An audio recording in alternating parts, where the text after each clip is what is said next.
সময়ের ভিতরে আমরা বিএনপি ও অঙ্গ সংগঠন ময়মনসিংহে কিছু কুলাঙ্গার ফ্যাসিস্টরা হুমকি দিয়েছিল তারা মিছিল করবে।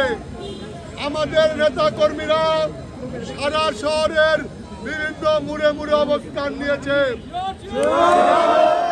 যারা এইটা করছেন আপনাদেরকে কিন্তু বাড়ি ঘরে থাকতে দেওয়া হবে না। মনে রাখবেন, আমরা দেশ নায়ক তারেক রহমানের নির্দেশে আইন নিজের হাতে তুলে নিচ্ছি না, কিন্তু যদি ময়মনসিংহের মানুষের জানমালের কোনো ক্ষতি করেন, ময়মনসিংহের এই দেশের বিরুদ্ধে কোনো ক্ষতি করার চেষ্টা করেন, আমরা দেশ নায়ক তারেক রহমানের নির্দেশে কোনো ফ্যাসিস্টের ঠিকানা লম্বা করব না।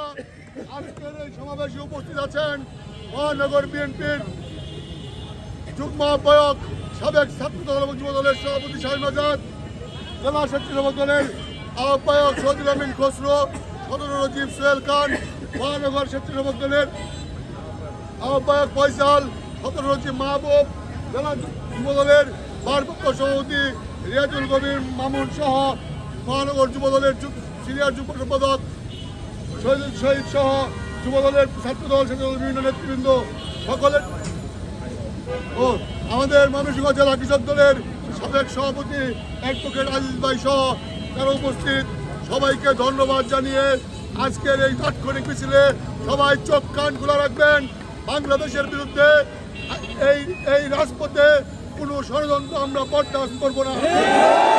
আমাদের প্রিয় নেতা বলেছেন দেশ নায়ক তারেক রহমান যে আমরা ভোটের অধিকার, গণতান্ত্রিক অধিকার প্রতিষ্ঠা না হওয়া পর্যন্ত আমাদের এই আন্দোলন চলবে।